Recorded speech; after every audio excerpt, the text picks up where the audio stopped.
Na farko za a saka ATM a cikin akawun ɗin aljanu, za a fito da kuɗin Najeriya kowa igansu gwargwadon wanda zai ishe mu sha ruwan azumi. An fahimce ni? Ba wai masu yawa ba, gwargwadon dai wanda za a san kuɗin Najeriya ne, to za a fito da su yanzu a idan kowa. An fahimce ni?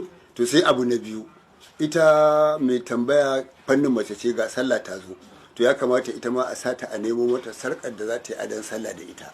To sai abu na uku, muna san aljana ita ma a cikin wannan akwati ta kawo mana kyautar abin da zai birge mu. Me abin da zai birge mu? Akwai wani tufafi da ake kiransa alhariri. Muryar mijin aljana kenan, wanda zai nuna mana kaɗan daga cikin abubuwan al'ajabi bayan da muka kai masa ziyara, bisa yawan tambayoyin da masu kallon mu suka yi na son ganin girkin aljana. Ko da yake a lokacin da muka kai masa ziyara ba ranar girkin aljana ba ce, inda ya buƙaci mu zo bayan Ramadana.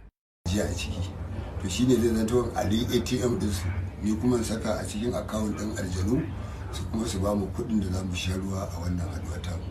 Hatimi na bankin aljanu. An fahimta? To bismillah sai mu fara ta kansa. Rabbana taqabbal minna. Aljani la bilis. Aljani la bilis. Ko da kika ajiye cewa yana bilis. Wannan maganin za mu sha shi. Wancan an sa ATM. Rabbana taqabbal minna. Rabbana taqabbal minna.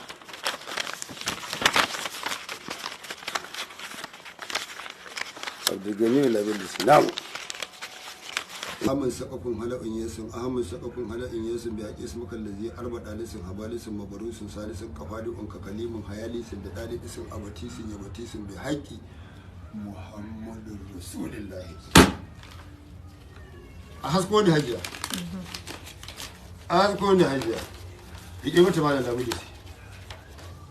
Hajiya ta samu harka ta daha sai ta ɗaura ta yi abu. An janye wannan gidan. A hasko ne hajiya. A hasko ne hajiya. Ana ƙaru da rai. Ana ƙaru da rai. Ƙarshen kujerar matakin mukamin tuban sawa ke na a duniya. Kai ko a lahira. Na kuma tambaye shi ta yadda aka yi aka samar da wannan kuɗi tsarka da abin sallah. Ba na banki na bane, ba na kuma kowanne banki bane. Za ku ga wani hatimi mai ismin lawal azam. To a cikin wannan hatimi ana aka ciro wannan kuɗi. Akan ce yawanci irin wannan kuɗi da suke ɗaukowa wai kamar sato shi suke yi. Wannan masu sarukul jinni ne. Masu sarukul jinni su ne waɗanda za a ce su ne sun sato, amma nan ba sarukul ba. A ji a kuɗin su nasu na kansu suka ɗebo. To ga tsarka na mun ga an kawo shi daga idan aka ɗauko shi. Duk inda kika ga sarƙa da inda ake yin ta da kuma inda take zama a duniya ba inda tafi matsayi irin Dubai da Saudiya. To ita wannan sarƙa daga Saudiya aka kawo. Mun kuma sake tambayarsa kan yadda zamantakewarsa tsakaninsa da aljana yake. Tana zuwa da surar kadangare, tana zuwa da surar sikeleto kwarangwal kaga ya shigo gidan nan in tare shi. Sannan tana zuwa rabin mutum rabo kofato. Sannan kuma tana zuwa a mace wacce take bata wuce shekara 25 ko da uku ba. To tana zuwa a waɗannan yanayi, wata sa'in kuma ta zuwa tsohuwa, wani sa'in a yarinya, kuma ya kasance in saurare ta, ni da na ganta zan gane ta. Aka ma ta kai matsayin abokiyar zaman ta ma tana gane ta. To shine in aka je kuma abin da nake bukata na auratayya wannan tsakanin mu ne, sirrin aure bai kamata a tallata shi a rediyo ba. Na abincin ta jini ne, bargo, dandaɗaɗɗen ƙashi, sai ƙashin da ɗan adam ya kasa ci ya jefar da shi, to shine take ɗauka take ci, sai madara. Sai masu kallon mu su yi dakon girki ko abincin aljana da zarar an sauke azumin watan Ramadana. Baraka Bashir, murya Amurka daga Kano a Najeriya.